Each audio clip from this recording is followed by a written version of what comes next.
आज के इस वीडियो में हम लोग पढ़ेंगे डिफरेंशियल इक्वेशन के बारे में।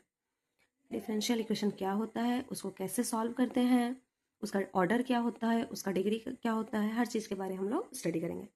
अब डिफरेंशियल इक्वेशन के लिए हम लोग एक बुक फॉलो करेंगे जिसका नाम है मैथमेटिकल फिजिक्स, जो कि किसके द्वारा लिखा हुआ है, एच के दास। एस सन पब्लिकेशन का है। बुक का नाम मैथमेटिकल फिजिक्स बाय एच के दास।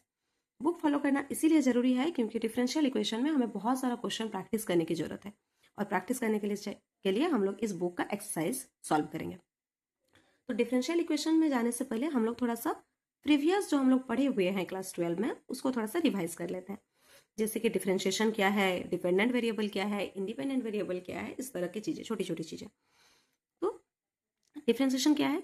डिफरेंशिएशन को हम लोग जनरली dy बाई dt लिखते हैं या फिर dy बाई dx लिखते हैं। dy बाई dt क्या होता है? Rate of change of y with respect to t। इसका मतलब y में चेंज t के रेस्पेक्ट में, y में चेंज t के रेस्पेक्ट में। तो हम ये बोल सकते हैं y का चेंज हो रहा है किसके साथ साथ t के साथ। तो y depends on t, y change हो रहा है किसके रेस्पेक्ट में, t के रेस्पेक्ट में। तो y depends on t, y किस पर डिपेंड कर रहा है, t पे। कौन डिपेंड कर रहा है, y डिपेंड कर रहा है। तो y हो गया डिपेंडेंट वेरिएबल, जो डिपेंड कर रहा है वो है हमारा डिपेंडेंट वेरिएबल, और जो डिपेंड नहीं कर रहा है वो है independent variables. Similarly dy by dx अगर है तो इसको हम पढ़ेंगे rate of change of y with respect to x। इसका मतलब y में चेंज किसके साथ साथ, x के साथ। इसका मतलब y x के साथ साथ चेंज हो रहा है, तो y डिपेंड्स ऑन x। तो y क्या हो जाएगा, डिपेंडेंट या इंडिपेंडेंट? y चेंज हो रहा है किसके साथ, x के साथ। तो चेंज ऑफ y किसके हिसाब से, x के हिसाब से। तो कौन चेंज हो रहा है, x के हिसाब से, y चेंज हो रहा है। तो y हो जाएगा हमारा डिपेंडेंट वेरिएबल और x हो जाएगा हमारा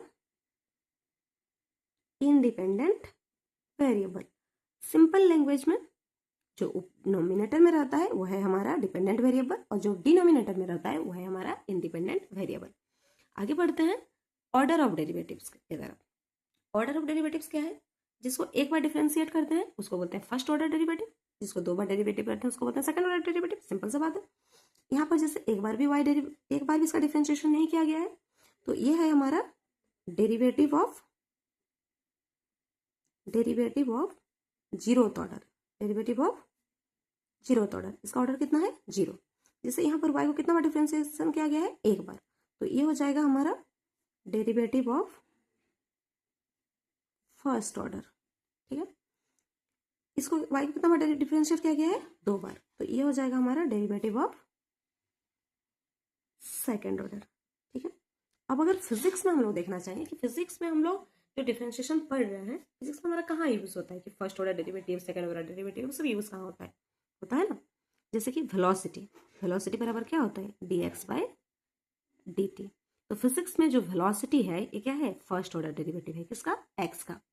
सेकंड ऑर्डर डेरिवेटिव कहाँ यूज करते हैं फिजिक्स में, एक्सेलरेशन बराबर क्या है, dv बाय dt, और v का वैल्यू पुट कर देंगे यहाँ पर, तो ये हो जाएगा D square by dt square. मतलब सेकंड ऑर्डर डेरिवेटिव फिजिक्स में कौन है, एक्सेलरेशन। ठीक है, तो ऑर्डर ऑफ डेरिवेटिव हम समझ गए हैं।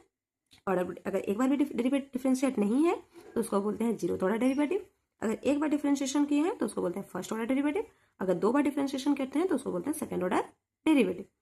तो ये तो समझ गए हैं। अगर कहीं पर इस तरह का टर्म लिखा हुआ होगा तो ये कौन सा ऑर्डर का डेरिवेटिव है, फर्स्ट ऑर्डर का या फिर सेकंड ऑर्डर का? ये फर्स्ट ऑर्डर का डेरिवेटिव है, क्योंकि इसको डिफरेंशिएशन कितना बार करेंगे, एक ही बार किया हुआ है। ये तो उसका पावर टू है, डिफरेंशिएशन दो बार नहीं किए हैं। तो ये भी हमारा है डेरिवेटिव ऑफ कौन सा ऑर्डर, फर्स्ट ऑर्डर। ये कौन सा है, डेरिवेटिव ऑफ फर्स्ट ऑर्डर, एक ही बार डिफरेंशिएशन किया गया है। जब भी ऑर्डर देखेंगे तब हम पावर को नहीं देखेंगे, तब हम देखेंगे कितना बार डिफरेंशिएशन किया गया है। अब हम लोग आगे बढ़ते हैं अब डिफरेंशियल इक्वेशन की तरफ। डिफरेंशियल इक्वेशन बहुत ही सिंपल चीज है। एक ऐसा इक्वेशन जिसमें एक या एक से ज्यादा डेरिवेटिव टर्म होगा, एक या एक से ज्यादा डेरिवेटिव टर्म होगा, उसको बोलते हैं differential equation. An equation which involves differential terms is known as differential equation. Equation में कंटेन वन और more than one derivative terms. क्या लिखा हुआ है कि डिफरेंशियल इक्वेशन एक ऐसा इक्वेशन है जिसमें इस तरह का डेरिवेटिव टर्म या फिर डिफरेंशियल टर्म्स इन्वॉल्व होगा। इक्वेशन में एक या एक से ज्यादा डेरिवेटिव टर्म्स रह सकते हैं। डिफरेंशियल टर्म्स और डेरिवेटिव टर्म्स सेम चीज है। जैसे कि कुछ एग्जांपल्स लिए हैं, इस तरह के कुछ इक्वेशन है। यहाँ पर जैसे एक सेकंड ऑर्डर डेरिवेटिव है, ये जीरोथ ऑर्डर डेरिवेटिव है, ये सेकंड ऑर्डर है, ये फर्स्ट ऑर्डर है, यहाँ पर कुछ नहीं है, मतलब कांस्टेंट है। यहाँ पर जैसे एक कौन सा ऑर्डर का डेरिवेटिव है, फर्स्ट ऑर्डर का, यहाँ पर पावर 6 है, डेरिवेटिव 6 नहीं है। क्या 6 है? पावर 6 है। ये सेकेंड ऑर्डर डेरिवेटिव है। ठीक है, अब नेक्स्ट सवाल आता है हमारा कि इसका तो इस टर्म का ऑर्डर 2 है, इसका ऑर्डर 1 है, तो इस पूरा इक्वेशन का ऑर्डर क्या होगा? इस पर्टिकुलर टर्म का ऑर्डर कितना है? 2, और इसका ऑर्डर कितना है? 0। तो इस पूरा इक्वेशन का ऑर्डर कितना होगा? तो जो हाईएस्ट ऑर्डर होगा उसी को ही हम बोलेंगे order of this differential equation. जैसे कि इसमें हाईएस्ट ऑर्डर कितना है? 2, तो इस पूरा इक्वेशन का ऑर्डर कितना होगा? 2। यहाँ पर इसका ऑर्डर कितना है? 2, इसका ऑर्डर कितना है? 1, ये तो कांस्टेंट है। तो इस पूरा इक्वेशन का ऑर्डर कितना हो जाएगा? 2। इस लास्ट इक्वेशन में इसका ऑर्डर कितना है? 2, इसका ऑर्डर 1, 6 नहीं है। ऑर्डर मतलब कितना बार डिफरेंशिएशन है, ये कितना बार डिफरेंशिएशन क्या हुआ है? 1। तो इसका ऑर्डर है 2, इसका ऑर्डर है 1, इस तो कांस्टेंट है, तो ये पूरा इक्वेशन का ऑर्डर हो जाएगा 2। तो ऑर्डर ऑफ डिफरेंशियल इक्वेशन हम कैसे डिफाइन करेंगे? ऑर्डर ऑफ डिफरेंशियल इक्वेशन हम डिफाइन करेंगे कि कोई भी डिफरेंशियल इक्वेशन में जितने सारे भी डेरिवेटिव होंगे उसमें से सबसे ज्यादा ऑर्डर वाला जो टर्म है उसी का ही ऑर्डर हम लिखेंगे पूरा इक्वेशन के ऑर्डर के लिए। ठीक है, तो हम लोग देखते हैं order of a differential equation. The order of the highest order derivative in a differential equation is known as order of that differential equation। क्या लिखा हुआ है कि जो भी हाईएस्ट ऑर्डर डेरिवेटिव का ऑर्डर होगा उसी को ही हम पूरा डिफरेंशियल इक्वेशन का ऑर्डर बोलेंगे। जैसे कि यहाँ पर इस क्वेश्चन में हमारा इस कांस्टेंट है, इसका ऑर्डर कितना है? 1, इसका ऑर्डर कितना है? 2, तो ये पूरा इक्वेशन का ऑर्डर कितना हो जाएगा? 2। यहाँ पर इसका ऑर्डर कितना है? 1, इसका ऑर्डर 0, इसका ऑर्डर है 1, इसका ऑर्डर है 0, तो पूरा इक्वेशन का ऑर्डर कितना हो जाएगा? 1। इसमें इसका ऑर्डर है 2, इसका ऑर्डर है 1, इसका ऑर्डर कुछ नहीं है, कांस्टेंट है, तो इसका 2 है, यही हाईएस्ट है, तो इसका हो जाएगा 2। इसमें कितना हो जाएगा? ये 2 है, इसका कितना है? 1 है, 6 पावर है, इसको नहीं देखेंगे। इसका कितना है? 2 है, इसका कितना है? 1 है, तो ऑर्डर कितना हो जाएगा? 2। इसमें इसका कितना है? ऑर्डर 2 है, इसका है हाफ, तो ये ज़्यादा है, ऑर्डर 2 है, तो इसका ऑर्डर लिखेंगे हम 2। नेक्स्ट है power of a differential equation या फिर degree of a differential equation. मतलब power, degree of a differential equation मतलब पावर।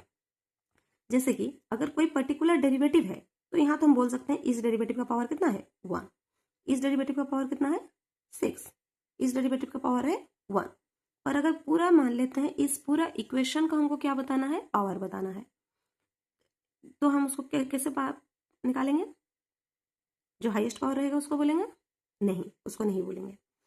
हम देखेंगे हाईएस्ट ऑर्डर कौन सा है लिख रहे हैं, जिस टर्म का हम ऑर्डर लिख रहे हैं उसी के ही डिग्री को हम बोलेंगे degree of this differential equation.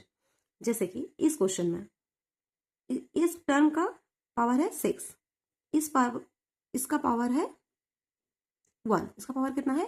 1 है, पर हम इसको पूरा इक्वेशन का पावर नहीं बोलेंगे, हम इसको बोलेंगे। क्यों? क्योंकि ये है हमारा highest order derivative. Highest order derivative का ही हम क्या लिखते हैं? ऑर्डर भी लिखते हैं, और उसी में जो पावर दिया हुआ है उसी को ही हम क्या लिखते हैं? डिग्री। तो हमेशा कोई भी डिफरेंशियल इक्वेशन में चाहे हमको ऑर्डर पूछे चाहे हमको उसका डिग्री पूछे, हमको देखना है सबसे ज्यादा ऑर्डर वाला डेरिवेटिव टर्म कौन सा है। सबसे ज्यादा ऑर्डर वाला डेरिवेटिव टर्म्स ढूंढेंगे, उसके बाद उसका जो पावर होगा, उसका जो डेरिवेटिव होगा, ऑर्डर होगा, उसी को हम लिखेंगे ऑर्डर, और उसमें जो पावर लगा हुआ होगा उसको बोलेंगे उस इक्वेशन का डिग्री। ठीक है, अब इसमें कंडीशन है, अगर कोई फ्रैक्शनल पावर है तो सबसे पहले फ्रैक्शनल पावर को हटाएंगे, फिर जाके हम डिग्री लिखेंगे। इस पे आते हैं, उससे पहले ये सारा कल डिग्री लिख लेते हैं। इसका डिग्री कितना होगा? सबसे पहले ढूंढेंगे हाईएस्ट ऑर्डर टर्म।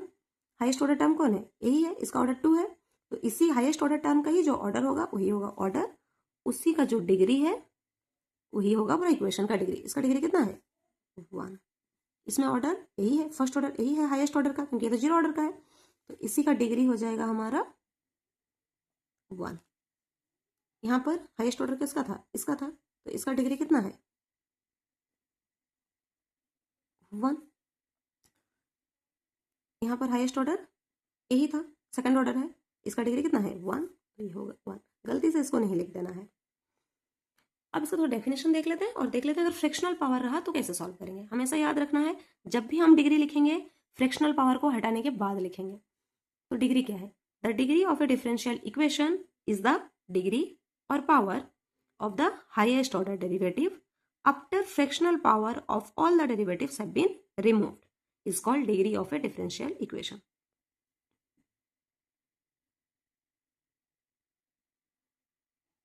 डबल हो गया है लिखना, हम लोग एक ही बार लिखेंगे। The degree of a differential equation is the degree और power of the highest order derivative after fractional power of all derivatives have been removed. यहीं तक लिखेंगे, इस लाइन को नहीं लिखेंगे।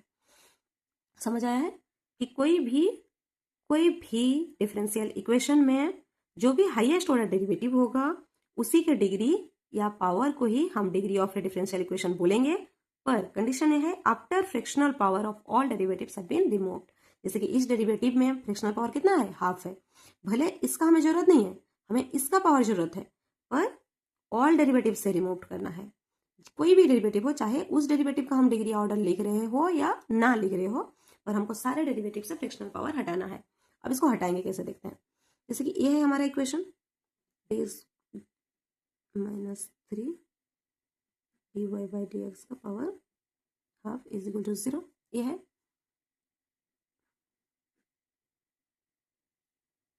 इसको हम लिख सकते हैं, इधर ले जाएंगे तो प्लस हो जाएगा।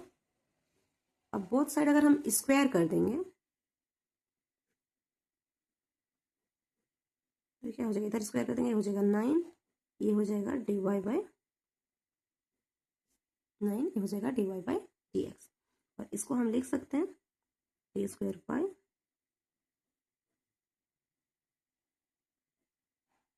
अब हमारा इक्वेशन से फ्रैक्शनल पावर हट गया है। अब हमें देखना है हाईएस्ट ऑर्डर कौन सा है। हाईएस्ट ऑर्डर कौन सा है? हाईएस्ट ऑर्डर ये है, ऑर्डर 2। अब ऑर्डर 2 वाला टर्म का डिग्री कितना है? 2 है। इसका मतलब इस इक्वेशन का डिग्री है 2। भले ही ये देखने में लग रहा था इसका ऑर्डर कितना है, इसका डिग्री कितना है? 1 है, जबकि इसका डिग्री 1 नहीं है, इसका डिग्री क्या है? 2। जैसे हम इसको फ्रैक्शनल पावर हटाना चाहेंगे, इस पर कितना आ जाएगा? पावर 2। तो अगर हम फ्रैक्शनल पावर नहीं हटा रहे हैं तो हमारा आंसर क्या हो जाएगा? गलत हो जाएगा। इसीलिए पहले फ्रैक्शनल पावर हटाएंगे, फिर हम क्या लिखेंगे? डिग्री लिखेंगे। नेक्स्ट हम लोग देखते हैं टाइप्स ऑफ डिफरेंशियल इक्वेशन, कि डिफरेंशियल इक्वेशन को कितने तरह से डिवाइड करते हैं। जब भी कोई चीज़ को हम लोग डिवाइड करते हैं, एक पर्टिकुलर बेसिस पे हम लोग डिवाइड करते हैं। जैसे कि मान लेते हैं कि क्लासरूम में 50 बच्चे हैं, उनको डिवाइड करना है, तो डिवाइड करने के लिए हमें एक बेसिस चाहिए होता है। जैसे कि मान लेते हैं हम जेंडर के रिस्पेक्ट में बेसिस डिफरेंट की, कि जेंडर के बेसिस में कितना कैटेगरीज में है? 2, बॉयज गर्ल्स। अगर हम कास्ट के रेस्पेक्ट में डिवाइड करेंगे तो हमारा 4 कास्ट में आ जाएंगे, ST SC OBC जनरल। तो हमेशा कोई भी चीज़ को जब हम लोग डिवाइड करते हैं, हमेशा एक बेसिस चाहिए होता है। अलग अलग बेसिस पे हम, जैसे जेंडर में बेसिस के दो पार्ट में डिवाइड किए, हम कास्ट के बेसिस पे डिफ्रेंशिएट किए तो कितना पार्ट में डिवाइड किए? 4 पार्ट में डिवाइड किए। तो सेम उसी तरह से अलग अलग बेसिस पे हम डिफ्रेंशिएट करेंगे तो अलग अलग कुछ भी आ सकता है। तो सबसे पहले हम कर रहे हैं on the basis of number of independent variable. Independent variable कहाँ रहता है? ऊपर या नीचे? इंडिपेंडेंट वेरिएबल हमेशा नीचे रहता है। तो नीचे कितना सारा इंडिपेंडेंट वेरिएबल है उसके बेसिस पे डिफरेंशियल इक्वेशन, DE मतलब डिफरेंशियल इक्वेशन को हम 2 पार्ट में डिवाइड करते हैं। एक बोलते हैं ऑर्डिनरी डिफरेंशियल इक्वेशन, एक बोलते हैं पार्शियल डिफरेंशियल इक्वेशन। ऐसा डिफरेंशियल इक्वेशन जिसमें सिर्फ और सिर्फ एक ही इंडिपेंडेंट वेरिएबल होगा उसको बोलते हैं ऑर्डिनरी डिफरेंशियल इक्वेशन। जैसे कि इस इक्वेशन में, इस टर्म में भी इंडिपेंडेंट वेरिएबल क्या है? x है, इसमें भी इंडिपेंडेंट वेरिएबल क्या है? x है। तो इसको बोलते हैं हम ऑर्डिनरी डिफरेंशियल इक्वेशन। अगर कोई डिफरेंशियल इक्वेशन में एक से ज्यादा इंडिपेंडेंट वेरिएबल है तो उसको बोलते हैं पार्शियल डिफरेंशियल इक्वेशन। जैसे कि इस इक्वेशन में एक इसके रिस्पेक्ट में है x1 के, एक इसके रिस्पेक्ट में है x2 के, तो हमारे पास 2 इंडिपेंडेंट वेरिएबल हो गया, एक हो गया x1, एक हो गया x2। तो ये हमारा जो इक्वेशन है इसको बोलते हैं partial differential equation. Partial differential equation को हम लोग इस तरह से डेल सिंबल से लिखते हैं और ऑर्डिनरी को हम लोग D सिंबल से लिखते हैं, याद रहेगा। तो ऑर्डिनरी डिफरेंशियल इक्वेशन क्या हो गया? Ordinary differential equation is the differential equation where only one independent variable is involved. Partial differential equation क्या हो गया?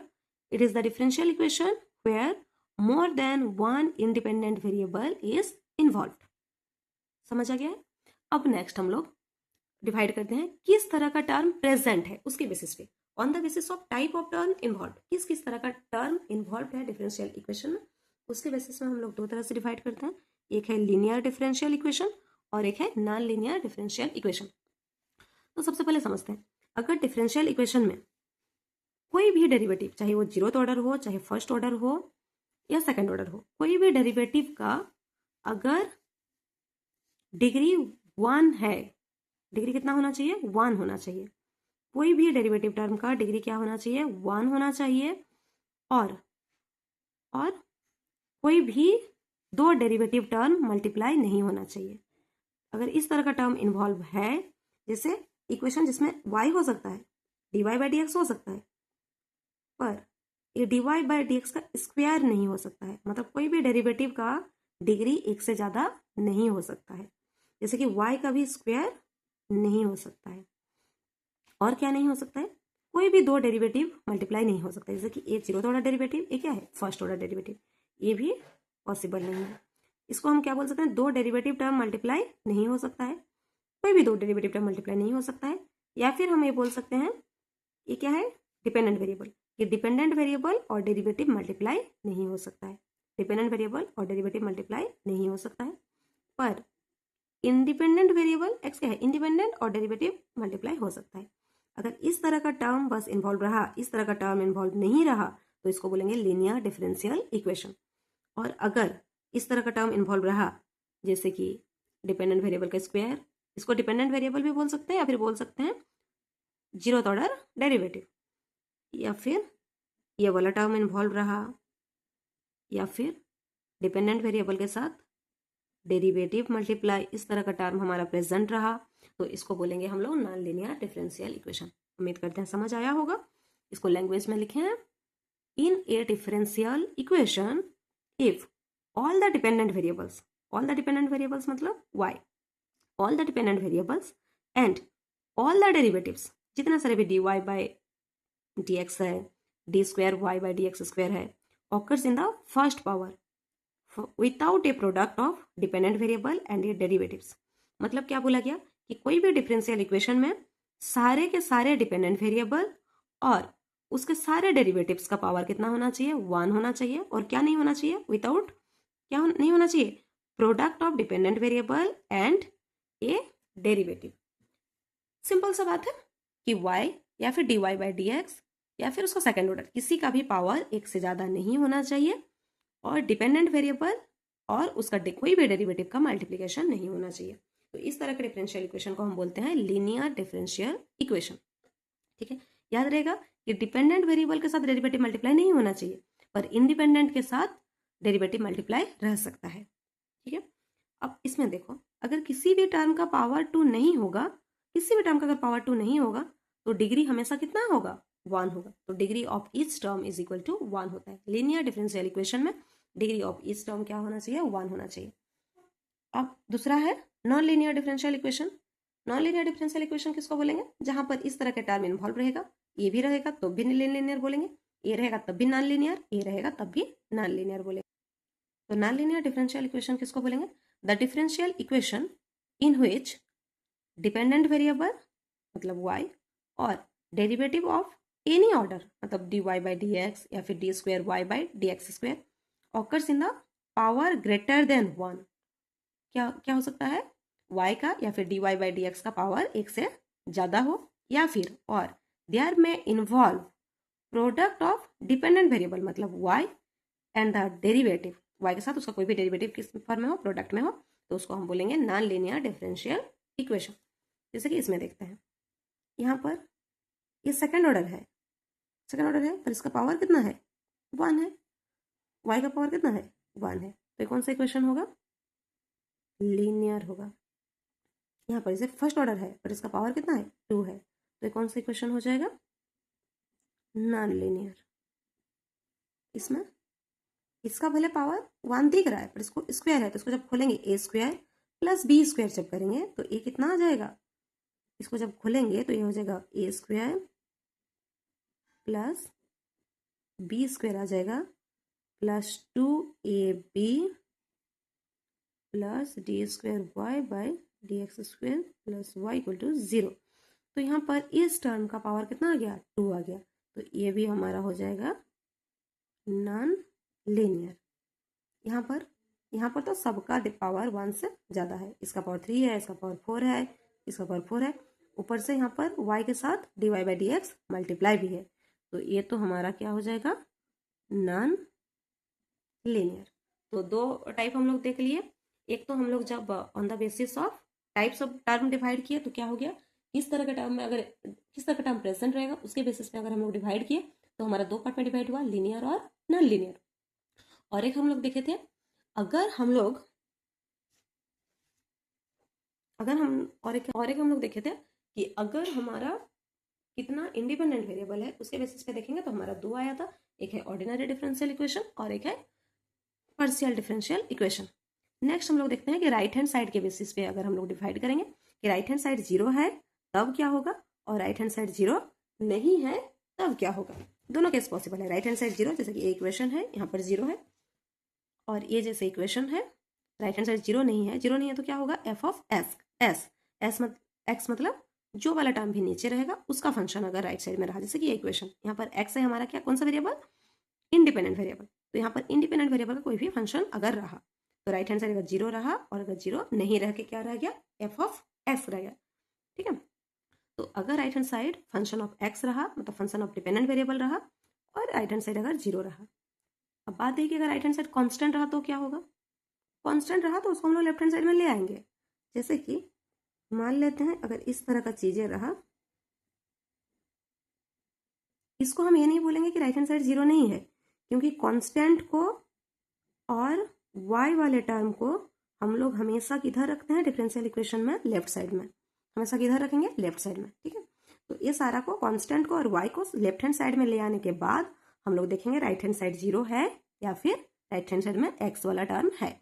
अगर x वाला टर्म है तो उसको हम बोलेंगे नॉन होमोजीनियस। क्या बोलेंगे, नॉन होमोजीनियस डिफरेंशियल इक्वेशन। और अगर राइट हैंड साइड हमारा 0 है तो हमारा इसको बोलते हैं हम लोग homogeneous differential equation. Right hand side अगर 0 है तो उसको बोलेंगे homogeneous differential equation, right hand side अगर 0 नहीं है तो उसको बोलेंगे हम नॉन होमोजीनियस डिफरेंशियल इक्वेशन। ध्यान रहे कि जब भी हम राइट हैंड साइड 0 है या नहीं है देखेंगे, उससे पहले हम क्या करेंगे, सारे y वाले टर्म को लेफ्ट हैंड साइड में ले आएंगे और सारे कांस्टेंट वाले टर्म को क्या करेंगे, लेफ्ट हैंड साइड में ले आएंगे। फिर हम देखेंगे राइट हैंड साइड हमारा 0 है या फिर राइट हैंड साइड में कोई x वाला टर्म है। उसके बाद हम डिसाइड करेंगे कि डिफरेंशियल होमोजीनियस डिफरेंशियल इक्वेशन है या फिर नॉन होमोजीनियस डिफरेंशियल इक्वेशन है। इस वीडियो को यहीं तक रहने देते हैं। नेक्स्ट वीडियो में हम लोग इस डिफरेंशियल इक्वेशन को आगे पढ़ेंगे। Thank you.